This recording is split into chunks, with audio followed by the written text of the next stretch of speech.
Bonjour les amis, bienvenue de retour sur Histoire Reddit. Imaginez un peu, une femme qui est une cuisinière incroyable, vraiment talentueuse, regarde son propre fils adolescent préparer un plat de pâtes pour la toute première fois. Et au lieu d'être fière, au lieu d'être cette maman encourageante que nous rêvons tous d'avoir, elle le sabote. À table. Devant tout le monde. Comme ça, ouvertement. Sans aucune honte. Et puis, oh, ça devient encore meilleur, elle lui interdit pratiquement de remettre les pieds dans la cuisine de sa propre famille. Parce qu'apparemment, un garçon de 13 ans qui essaie de faire une carbonara représente une menace personnelle. Là, vous vous dites sûrement, bon, elle est juste un peu jalouse, ça va lui passer. Oui, une réaction totalement normale. Sauf que, ça ne lui est pas passé. Elle est partie dans une direction complètement différente. Une direction folle. Je ne vais pas vous gâcher la surprise. Mais disons simplement, qu'un mauvais dîner de pâtes s'est terminé par des papiers de divorce remis, dans un hôpital. Alors restez avec nous et plongez au cœur de cette histoire pour découvrir toute la vérité. Ma femme a détruit la passion de notre fils pour la cuisine, mais après une overdose et une infidélité, je lui ai remis les papiers du divorce à l'hôpital. Ma femme, Hélène, 36 ans, et moi, 38 ans, avons de sérieux problèmes dans notre mariage. Hélène est à moitié portugaise et a grandi dans une famille où la cuisine était une affaire très sérieuse. Sa grand-mère lui a tout appris, et lorsque nous nous sommes rencontrés, elle était déjà une cuisinière incroyable capable de rendre n'importe quel plat délicieux. Quand nous avons commencé à sortir ensemble, sa cuisine m'a complètement impressionné. J'ai grandi en mangeant des plats surgelés et des repas à emporter parce que mes parents n'avaient jamais vraiment appris à cuisiner. J'ai essayé quelques fois quand j'étais plus jeune, mais tout finissait soit brûlé, soit sans goût. Alors, quand Hélène a préparé la recette de morue de sa grand-mère lors de notre 3e rendez-vous, j'ai su que je voulais l'épouser. Je n'exagère pas quand je dis que sa cuisine a été l'une des principales raisons pour lesquelles je suis tombé amoureux. Pendant tout notre mariage, la cuisine a toujours été son territoire. Je ne me suis jamais plaint parce que, honnêtement, je ne savais pas cuisiner quoi que ce soit de vraiment bon. Chaque soir, elle préparait le dîner pour tout le monde, et je veillais toujours à la remercier. Je lui disais que c'était délicieux, je l'aidais à faire la vaisselle et je restais simplement à l'écart pendant qu'elle cuisinait. Cela nous convenait très bien. Elle semblait heureuse avec cet arrangement et, de mon côté, j'étais plus que ravi d'avoir des repas faits maison tous les jours. Nous avons 2 enfants ensemble, un fils de 13 ans et une fille de 10 ans. Il y a environ 18 mois, mon fils a commencé à regarder des vidéos de cuisine en ligne. Au début, c'était juste quelque chose qu'il faisait sur son téléphone quand il s'ennuyait. Puis il a commencé à poser des questions à Hélène sur différentes techniques et ingrédients. Elle semblait vraiment heureuse qu'il s'intéresse à quelque chose qu'elle aimait. Ils ont commencé à aller au supermarché ensemble tous les samedis matins, et 2 fois par semaine ils préparaient le dîner ensemble. Hélène le guidait à travers les recettes, lui montrait comment couper correctement les légumes et lui expliquait comment assaisonner les plats. Je trouvais ça formidable qu'il partage quelque chose comme ça. Mon fils y est vraiment investi. Il a commencé à tenir un carnet dans lequel il écrivait des recettes et des notes sur ce qui fonctionnait ou non. Il regardait des vidéos avant l'école, pendant le déjeuner, chaque fois qu'il avait du temps libre. En environ 6 mois, il s'était amélioré de façon surprenante. Les repas qu'il préparait avec Hélène étaient aussi bons que ceux qu'elle faisait seule. J'étais impressionné, mais je n'y ai pas pensé davantage, si ce n'est que j'étais fier de voir mon fils persévérer dans quelque chose. Puis, il y a environ 2 mois, mon fils est venu me voir un après-midi et m'a demandé s'il pouvait préparer un dîner entier tout seul. Il voulait essayer de faire un plat de pâtes. Il avait regardé des vidéos sur quelque chose avec une sauce crémeuse et de la pancetta. Je lui ai dit que ça avait l'air génial et que j'avais hâte de goûter ça. Hélène était assise sur le canapé à côté, et quand je l'ai regardée, elle avait une expression étrange sur le visage. Elle n'a pas dit non exactement, mais elle a commencé à faire des remarques sur le fait que la recette était peut-être trop compliquée, qu'il devrait attendre d'avoir plus d'expérience, ou qu'au minimum elle devrait superviser. Mon fils avait l'air déçu, alors j'ai dit à Hélène qu'il cuisinait depuis plus d'1 an et que ce serait bien pour lui d'essayer quelque chose tout seul. Finalement, elle a accepté, mais elle n'avait pas l'air contente.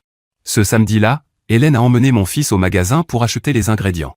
Quand ils sont revenus, mon fils est allé directement dans la cuisine et a dit à Hélène qu'il voulait tout faire lui-même. Elle est venue dans le salon, où ma fille et moi regardions la télévision, et s'est assise sans rien dire. Elle regardait la cuisine du coin de l'œil. Je lui ai demandé si ça allait, et elle a répondu oui, mais clairement ce n'était pas le cas. Sa mâchoire était crispée et elle remuait la jambe de haut en bas, quelque chose qu'elle ne fait que lorsqu'elle est stressée. J'ai essayé de faire la conversation, en lui disant que mon fils voudrait sûrement encore cuisiner avec elle après ça, qu'il voulait juste se prouver à lui-même qu'il pouvait le faire seul. Elle a hoché la tête, mais n'a pas vraiment répondu. Quand mon fils nous a appelés pour dîner environ 1 heure plus tard, j'ai été vraiment surpris par la qualité de ce qu'il avait préparé. Les pâtes étaient parfaitement cuites. La sauce avait une couleur intense et il avait même préparé une petite salade simple pour accompagner. Je me suis assis et j'ai pris une bouchée, et c'était vraiment bon. Pas seulement bon pour un garçon de 13 ans, mais vraiment bon. Les saveurs étaient équilibrées. Rien n'était trop cuit ni cru, et il avait clairement réfléchi à la présentation. J'ai commencé à le féliciter immédiatement. Je lui ai dit que la sauce était incroyable, que les pâtes étaient parfaites et que j'étais impressionné qu'il ait réussi à tout préparer en même temps. Je lui ai aussi donné quelques petites suggestions pour la prochaine fois, comme ajouter un peu plus d'ail ou laisser la pancetta devenir un peu plus croustillante. J'essayais d'être encourageant tout en lui donnant quelques conseils, comme je pensais qu'un père devait le faire. Ma fille a pris une bouchée et a immédiatement fait une grimace de dégoût. Elle a repoussé son assiette et a dit que c'était mauvais. Avant que je puisse dire quoi que ce soit, Hélène a fait un bruit dans sa gorge et a poussé son assiette en avant. Elle a approuvé ce que ma fille venait de dire, affirmant que les pâtes étaient trop cuites et que la sauce était trop salée. Elle l'a dit d'une manière qui ne ressemblait pas du tout à une critique constructive. J'ai regardé mon fils et son visage a complètement changé. Il fixait son assiette sans manger. J'ai continué à manger en lui disant que c'était vraiment bon, en essayant de compenser ce qu'Hélène venait de dire. Mais le mal était déjà fait. Il a à peine mangé. Et quand Hélène s'est levée pour débarrasser la table, elle a pris l'assiette de ma fille et la sienne sans demander si quelqu'un d'autre avait fini. Je n'ai rien dit devant les enfants. Hélène et moi avons toujours eu une règle, ne pas nous disputer devant eux. Mais après le dîner, j'ai trouvé mon fils dans sa chambre, allongé sur le lit face au mur. Je me suis assis à côté de lui et j'ai posé ma main sur son épaule. Je lui ai dit que sa mère avait probablement passé une longue journée, qu'elle ne se sentait peut-être pas bien et qu'elle ne pensait pas vraiment ce qu'elle avait dit. Je lui ai répété que le dîner était vraiment bon et qu'il devait être fier de lui. Il n'a rien dit, il a simplement hoché la tête. Après quelques minutes, je l'ai laissé seul. Plus tard dans la nuit, après que les deux enfants soient couchés, je suis allé voir Hélène. Elle était dans notre chambre en train de se préparer à dormir comme si rien ne s'était passé. J'ai fermé la porte et je lui ai demandé ce qui s'était passé à table. Elle a essayé de minimiser la situation, disant qu'elle avait simplement été honnête au sujet du repas. J'ai insisté, en lui disant qu'elle avait été inutilement dure et que notre fils en avait clairement été affecté. Alors elle s'est mise en colère, s'est retournée vers moi et m'a demandé quand, dans toute notre vie, j'avais déjà complimenté sa cuisine comme je l'avais fait avec celle de notre fils ce soir-là. Elle a dit que j'avais passé tout le repas à parler de combien tout était incroyable, en lui faisant des compliments détaillés sur des choses précises qu'il avait bien faites. Elle a ajouté que je ne faisais jamais ça pour ses plats, que je disais simplement « merci » et que ça s'arrêtait là. Je suis resté sans voix pendant un instant, parce que je ne m'attendais pas du tout à ça. Puis j'ai fait une erreur. J'ai un peu ri, pas parce que je trouvais ça drôle, mais parce que j'étais surpris qu'elle soit jalouse de notre propre fils. C'était à peine un petit souffle par le nez, mais elle l'a entendu. Elle s'est mise à me crier dessus, me demandant ce qu'il y avait de drôle dans ce qu'elle ressentait. J'ai essayé d'expliquer que j'avais été si enthousiaste parce que je voulais encourager notre fils, qu'il ne faisait que commencer et qu'il avait besoin de ce soutien. Je lui ai dit que je ne la complimentais pas autant parce qu'elle était déjà une cuisinière incroyable et qu'elle n'avait pas besoin d'être constamment rassurée. Elle s'est un peu calmée après ça. Elle a admis qu'elle avait été trop dure avec notre fils et qu'elle s'excuserait auprès de lui le lendemain. Je pensais que l'histoire s'arrêtait là. Le lundi matin suivant, je me préparais à emmener mon fils à l'école. Je suis sorti démarrer la voiture pendant qu'il prenait son sac à dos. Quand il est monté dans la voiture, il avait la capuche sur la tête et ne voulait pas me regarder. Je lui ai demandé ce qui n'allait pas et, au début, il n'a pas répondu. Je me suis arrêté quelques maisons plus loin et je lui ai reposé la question. Il m'a alors dit qu'après mon départ, Hélène l'avait pris à part et lui avait expliqué qu'à partir de maintenant, ce serait elle qui ferait toute la cuisine. Qu'elle y avait réfléchi et qu'elle avait décidé qu'il valait mieux pour lui se concentrer sur d'autres choses. La voix de mon fils tremblait en me racontant ça. Je lui ai dit que je parlerais à sa mère et que tout irait bien. Je me suis arrêté à une station-service pour lui acheter une barre de chocolat avant de le déposer à l'école. Ce jour-là, je suis parti plus tôt du travail. Je suis rentré à la maison vers 2h de l'après-midi, avant que les enfants ne reviennent de l'école. Hélène était dans la cuisine et, dès que je suis entré, je lui ai demandé pourquoi elle avait dit à notre fils qu'il ne pouvait plus cuisiner. Elle m'a répondu que c'était sa cuisine et sa décision. Je lui ai demandé comment elle pouvait lui faire ça après avoir promis de s'excuser. Nous avons commencé à nous crier dessus. Je l'ai traitée de vindicative, en lui disant qu'elle punissait notre fils simplement parce qu'elle était en colère contre moi. Elle m'a répondu que notre fils faisait toute une histoire pour rien et que, de toute façon, la cuisine n'était pas quelque chose dans lequel les garçons devraient perdre leur temps. Cette remarque m'a complètement pris au dépourvu, elle n'avait jamais dit quelque chose comme ça auparavant. La dispute s'est terminée lorsque nous étions tous les deux trop en colère pour continuer. Je suis allé dans la chambre d'amis et j'y suis resté pour le reste de la nuit. Le lendemain, Hélène a emmené ma fille faire du shopping après l'école. Elles sont revenues avec des sacs et des sacs de nouveaux vêtements, de chaussures et de jouets. C'était bien plus que ce dont ma fille avait besoin, et j'ai immédiatement compris ce que faisait Hélène. Elle utilisait notre argent pour gâter ma fille tout en ignorant complètement notre fils. Je l'ai confronté cet après-midi-là et nous nous sommes disputés à nouveau.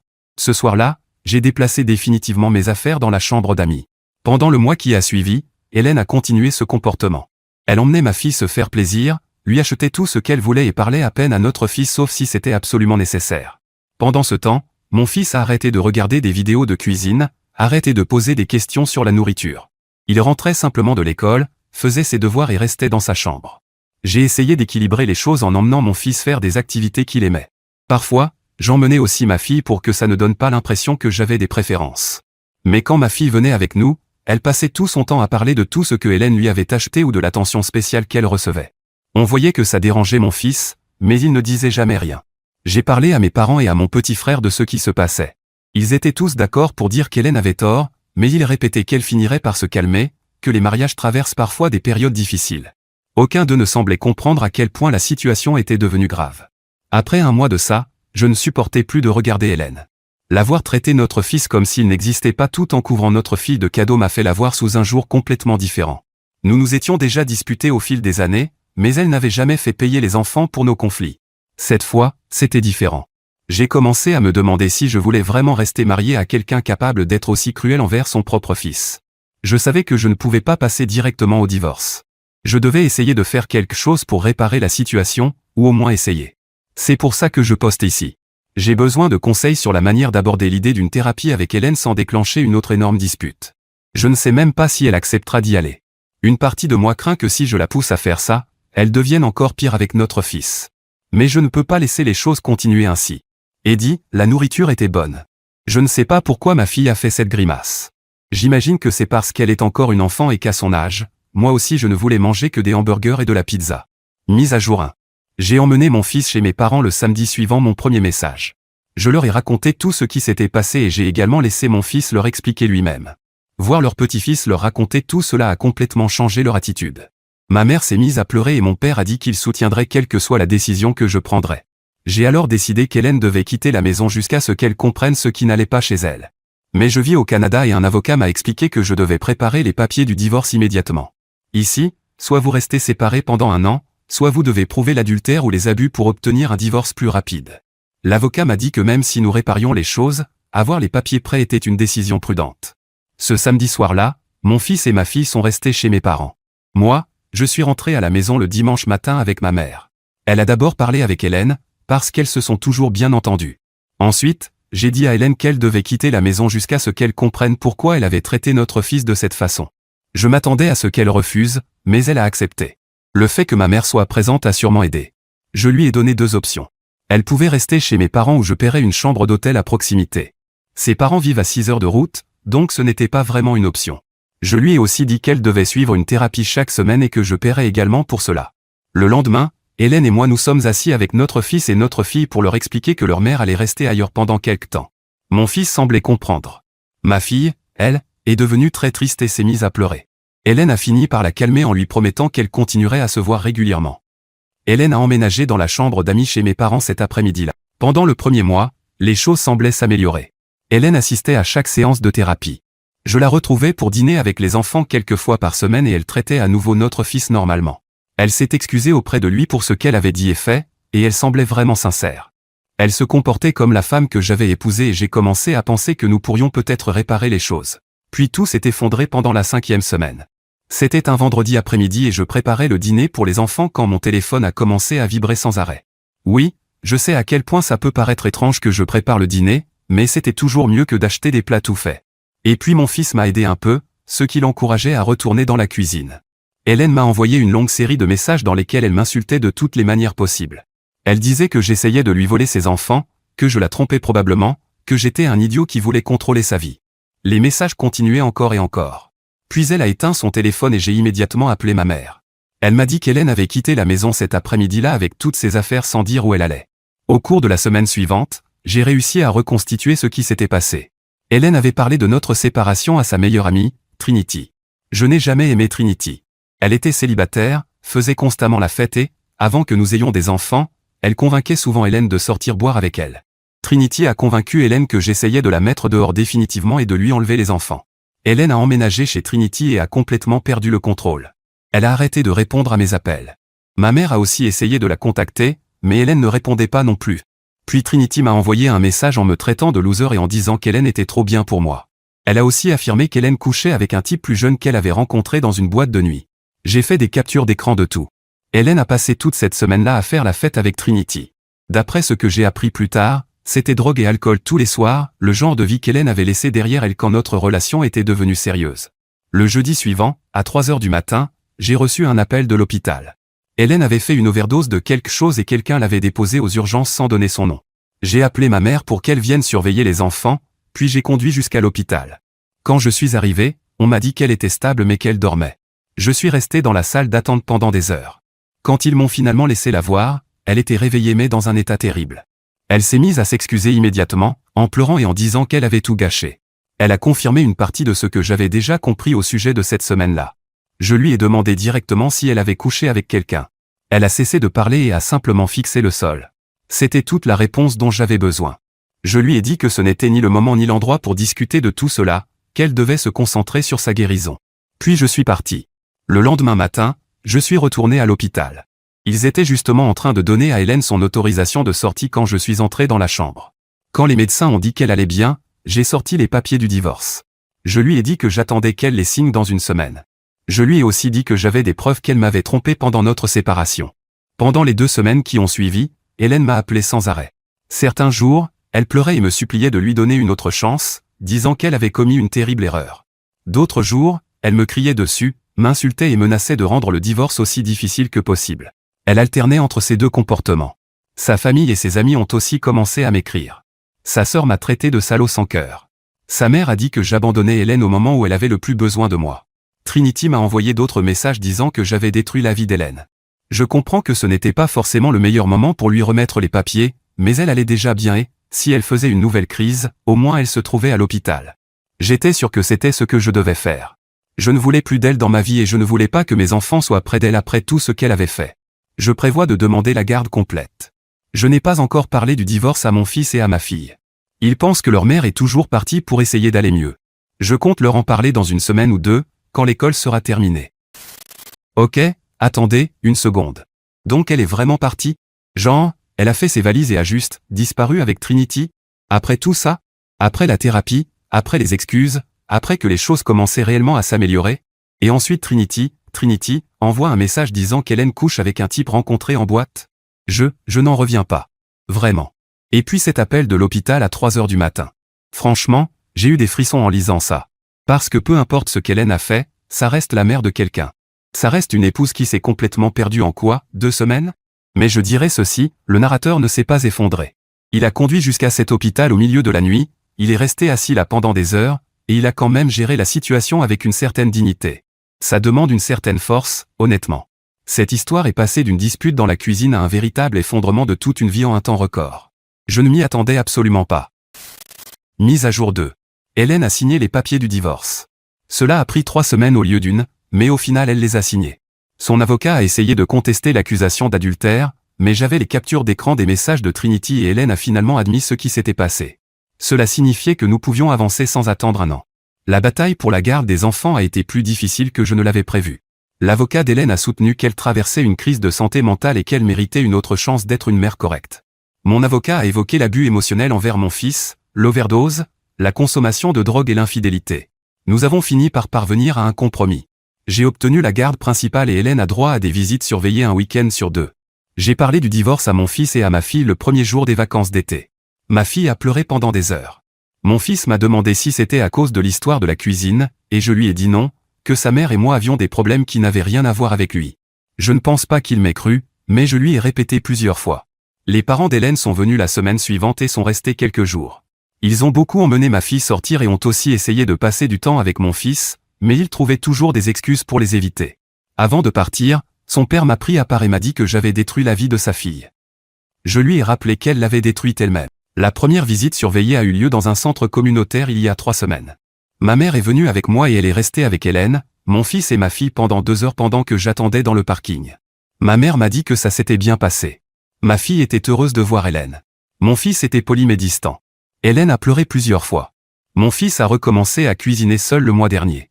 Un jour, je suis rentré du travail et je l'ai trouvé dans la cuisine en train de préparer un sauté de poulet. Je lui ai demandé s'il voulait de l'aide et il m'a répondu non. Il est malin, il m'a empêché de tout gâcher.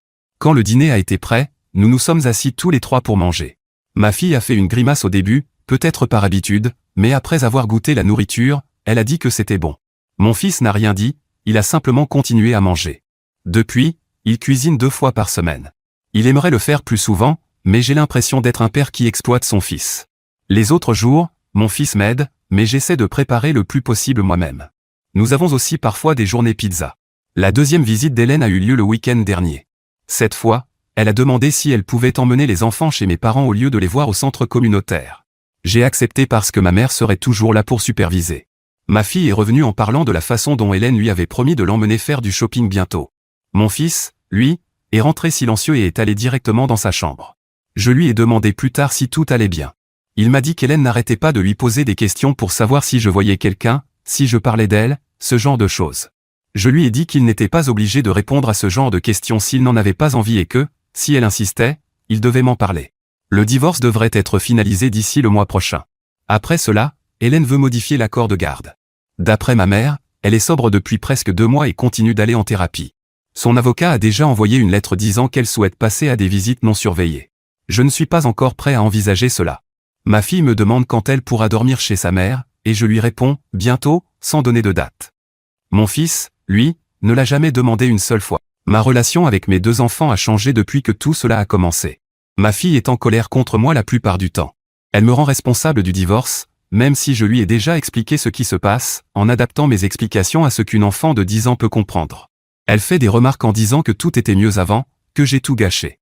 Je pense que mes enfants s'en sortiraient mieux en parlant à quelqu'un qui comprend ces choses. J'ai peur de faire une erreur et de dire quelque chose que je ne devrais pas. Mon fils est différent. Il est plus silencieux qu'avant. Il fait ses devoirs, aide à la maison, cuisine quelques fois par semaine, mais il ne me parle plus comme avant. Avant tout ça, il me racontait les vidéos qu'il regardait ou ce qu'il apprenait à l'école.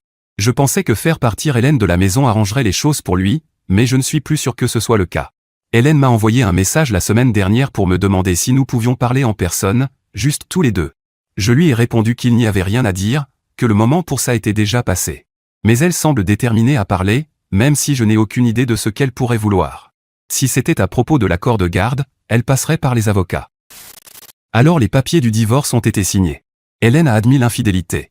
La bataille pour la garde a eu lieu. Et je sais que certaines personnes vont dire que le narrateur a été froid en lui donnant ses papiers directement à l'hôpital, mais honnêtement, à ce stade, qu'est-ce qu'il pouvait faire d'autre? Il lui avait donné toutes les chances possibles. Absolument toutes. Ce qui m'a le plus marqué, c'est le fils qui demande « Est-ce que c'est à cause de l'histoire de la cuisine ?» Cette question m'a un peu brisé le cœur. Parce que cet enfant porte cette culpabilité depuis tout ce temps. Et on peut lui dire 1000 fois que ce n'est pas sa faute, son père l'a fait, mais les enfants ressentent les choses différemment. Il va garder ça en lui pendant un moment. La fille qui pleure pendant des heures, le fils qui devient silencieux, ce sont 2 enfants qui vivent la même perte de 2 façons complètement opposées. Et les 2 réactions sont légitimes. Cette partie m'a semblé très réelle. Mise à jour 3. Le divorce a été finalisé le mois dernier. Hélène n'a pas contesté les conditions finales. J'ai gardé la maison, la garde principale des 2 enfants et la majorité de nos économies, puisque j'étais le seul à travailler depuis les 8 dernières années et que l'infidélité a joué un rôle majeur. Si elle n'avait pas été infidèle, j'aurais probablement dû lui donner 50% de la maison et de mes économies. Elle a gardé sa voiture et un peu d'argent pour recommencer à vivre seule. Elle a emménagé dans un appartement à environ 20 minutes d'ici. C'est un petit appartement avec une seule chambre, mais elle a dit qu'elle cherchait un emploi et un logement plus grand où les enfants pourraient avoir leur propre chambre pour y passer la nuit. Ce qu'elle dit est une chose, ce qui se passera réellement en est une autre. Les visites surveillées ont continué pendant 6 semaines supplémentaires. Ma fille y allait toujours avec enthousiasme. Mon fils y allait sans se plaindre, mais ensuite il ne disait presque rien sur ce qui s'était passé. Puis l'avocat d'Hélène a déposé une demande pour supprimer l'obligation de visite surveillée. Il y a eu une audience où Hélène devait prouver qu'elle était stable. Elle a présenté des documents prouvant qu'elle suivait sa thérapie et qu'elle avait un emploi stable. Mais elle a échoué à un test de dépistage de drogue. Le juge a non seulement refusé les visites non surveillées, mais il a aussi suspendu les visites surveillées. Avant cela, Hélène m'avait demandé si j'avais réfléchi à ce qu'elle m'avait écrit à propos d'une discussion en personne. Je l'avais ignoré parce que je lui avais déjà donné ma réponse, mais elle ne l'a pas acceptée et elle s'est présentée à la maison en sachant que les enfants seraient chez mes parents. Elle m'a dit qu'elle travaillait sur beaucoup de choses en thérapie et qu'elle comprenait maintenant pourquoi elle avait réagi comme elle l'avait fait à propos de la cuisine de mon fils. Pour préciser, c'était avant qu'elle échoue au test de drogue nécessaire pour modifier l'accord de garde. Elle m'a expliqué que lorsque j'avais autant félicité mon fils, des sentiments liés à sa propre mère et à sa grand-mère étaient remontés à la surface. Apparemment, sa grand-mère était extrêmement critique envers la cuisine de sa mère, la comparant toujours à la sienne et la jugeant inférieure. Hélène a grandi en regardant sa mère essayer désespérément d'obtenir l'approbation de sa grand-mère, sans jamais y parvenir. Quand Hélène est devenue une bonne cuisinière, C'était la première fois que sa grand-mère lui donnait de vrais compliments. Elle a dit que lorsque j'avais félicité la cuisine de notre fils avec autant d'enthousiasme, elle avait eu l'impression que je lui faisais ce que sa grand-mère faisait à sa mère. Elle avait l'impression que je la remplaçais par une version meilleure d'elle-même, exactement comme sa grand-mère laissait entendre que sa mère était une déception. J'ai tout écouté sans dire grand-chose. Quand elle a terminé, je lui ai dit que je comprenais son explication, mais que cela n'excusait pas ce qu'elle avait fait à notre fils. Elle a reconnu que c'était vrai. Elle a dit qu'elle savait qu'elle lui avait fait beaucoup de mal et qu'elle essayait de réparer les choses, mais qu'elle savait aussi qu'il était peut-être déjà trop tard. Elle m'a demandé s'il y avait une possibilité d'essayer à nouveau, pas immédiatement, mais peut-être plus tard, quand elle aurait prouvé qu'elle allait mieux. Je lui ai répondu non. Alors elle s'est mise à pleurer. Elle a dit qu'elle s'attendait à cette réponse, mais qu'elle avait espéré que j'aurais changé d'avis. Je lui ai répété non. Il s'est passé trop de choses, les abus envers notre fils et l'infidélité, pour que ce soit possible. Au moins, mes enfants vont beaucoup mieux. Je le remarque surtout chez mon fils, qui cuisine davantage et qui est enthousiaste à l'idée d'apprendre de nouvelles choses, tandis que ma fille est déjà plus ouverte avec moi et visiblement moins bouleversée qu'avant. La thérapie les aide énormément, bien plus que ce que je pourrais faire seul. Édition 1, pour clarifier 2 choses. Premièrement, j'ai arrêté de payer la thérapie d'Hélène depuis qu'elle a été infidèle. Je ne le faisais que lorsque je pensais qu'elle faisait réellement des efforts pour améliorer les choses, quand nous avions encore une chance. Deuxièmement, les 2 enfants sont bien les miens. Des tests ADN ont été demandés au milieu du divorce dans le cadre des procédures normales de garde. Je n'ai pas jugé nécessaire de le préciser parce que je pensais que c'était la norme. Peut-être que ce ne l'est pas et que c'était simplement mon avocat qui l'exigeait, mais j'étais tellement dépassé par tout ce qui se passait que je ne me souviens pas des détails, seulement du résultat.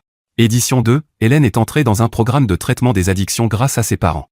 Je ne pense pas que son problème de drogue soit si grave puisqu'il ne dure pas depuis des années, mais c'est une bonne chose que ses parents se préoccupent d'elle et l'aident avant que cela ne devienne pire. Même le fait d'être dans ce programme l'aidera à rester loin de Trinity, qui est essentiellement la personne qui a contribué à détruire la vie d'Hélène. Quelque chose que ses parents et sa famille commencent aussi à comprendre. Alors Hélène s'est présentée à la maison pour s'expliquer. Et écoutez, je vais lui reconnaître une chose, son explication à propos de sa grand-mère et de sa mère. C'était en fait très lucide. C'est clairement quelque chose que la thérapie l'a aidé à comprendre. Et ça a du sens. Vraiment. Mais ensuite elle a échoué au test de drogue. Après avoir demandé des visites non surveillées. Après tout ça. Puis elle a demandé s'il y avait une chance qu'il puisse réessayer, et le narrateur a simplement répondu « non ». Un non clair. Et honnêtement, que pouvait-il dire d'autre à ce stade? La partie qui m'a le plus marqué, c'est quand elle a dit qu'il était peut-être déjà trop tard avec son fils. Et je pense qu'au fond d'elle, elle sait que c'est vrai. C'est la partie la plus triste de toute cette histoire. Pas le divorce, pas la drogue.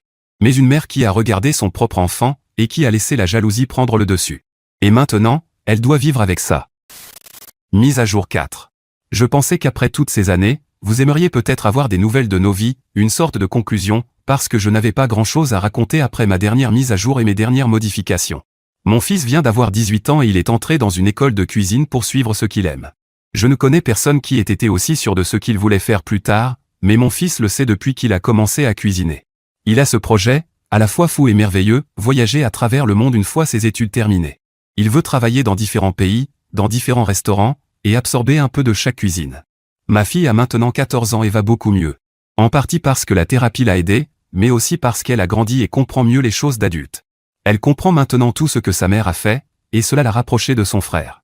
La nourriture y est peut-être aussi pour quelque chose, car il n'y a personne qui ne l'apprécie pas. Elle commence elle aussi à découvrir certaines passions et je l'aide à les poursuivre. C'est une bonne chose, quand on est si jeune, de savoir ce qu'on aime et de le poursuivre. Si je peux faire ça pour ma fille aussi, je ferai tout mon possible. Hélène est un cas à part, et pas un très bon. Après un certain temps en cure de désintoxication et quelques mois de sobriété, elle a de nouveau demandé une modification de l'accord de garde. Cette fois, les tests de dépistage de drogue étaient négatifs, mais ce qu'elle demandait était différent. Premièrement, elle a engagé un autre avocat, parce que le premier, autant que je sache, ne voulait plus continuer à s'occuper de son dossier après les tests positifs. Deuxièmement, elle a demandé la garde de ma fille.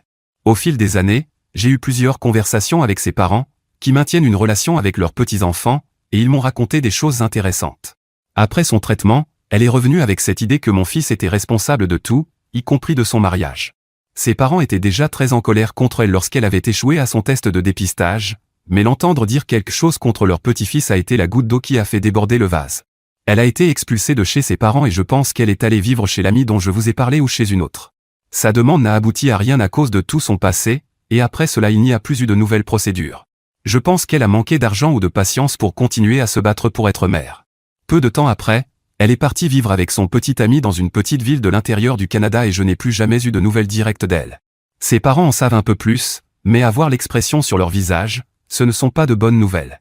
Ils évitent d'en parler. Je ne me souviens pas que mon fils ait parlé de sa mère pendant tout ce temps, je pense qu'il est encore blessé par ce qui s'est passé. Ma fille, elle, l'est moins, même si ce n'est pas comme si elle demandait à la voir. Elle est curieuse d'entendre parler de sa mère, mais elle sait les mêmes choses que vous et elle a arrêté de poser autant de questions depuis qu'elle sait qu'elle vit avec un autre homme. Je fréquente quelqu'un depuis presque 2 ans et tout se passe bien. Mes enfants la connaissent déjà et l'ont acceptée. Ils n'ont aucun problème avec le fait que je vois quelqu'un, parce qu'ils m'ont dit qu'ils me trouvaient un peu triste avant.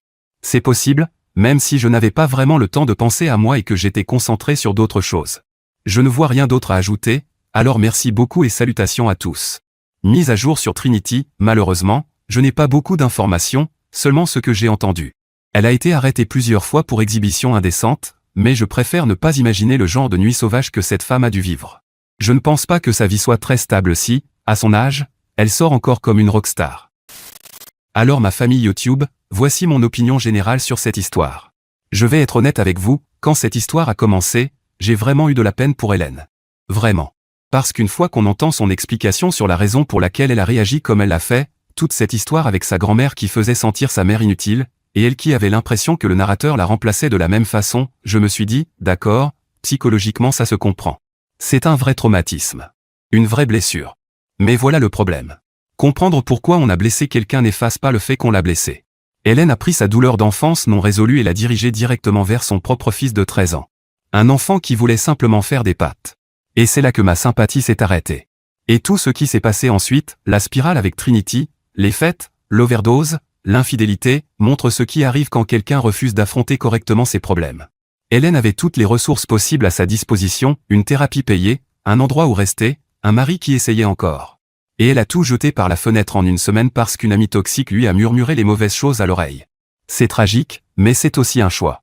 Le véritable héros de cette histoire, et on n'en parle pas assez, c'est ce fils. Il a été humilié publiquement à sa propre table, on lui a interdit de faire quelque chose qu'il aimait, il a vu sa famille se briser. Et malgré tout, il est retourné dans la cuisine. Silencieusement. Tout seul. La résilience de cet enfant est incroyable. Maintenant, les leçons, parce qu'il y en a plusieurs. Premièrement, vos traumatismes non guéris finissent toujours par retomber sur quelqu'un. Réglez-les avant qu'ils ne retombent sur vos enfants. Deuxièmement, les personnes dont vous vous entourez comptent énormément. Trinity n'a pas créé les problèmes d'Hélène, mais elle a versé de l'essence sur chacun d'entre eux. Troisièmement, parfois, la chose la plus bienveillante que vous puissiez faire pour vos enfants est de les protéger, même si cette protection est douloureuse. Et la dernière ? Ne découragez jamais un enfant qui aime cuisiner. Il pourrait bien finir un jour dans une école de cuisine. Alors qu'en pensez-vous, les amis ? Dites-le moi dans les commentaires ci-dessous. Et merci de m'avoir rejoint aujourd'hui sur Histoire Reddit. N'oubliez pas de liker et de vous abonner. À très bientôt dans la prochaine vidéo.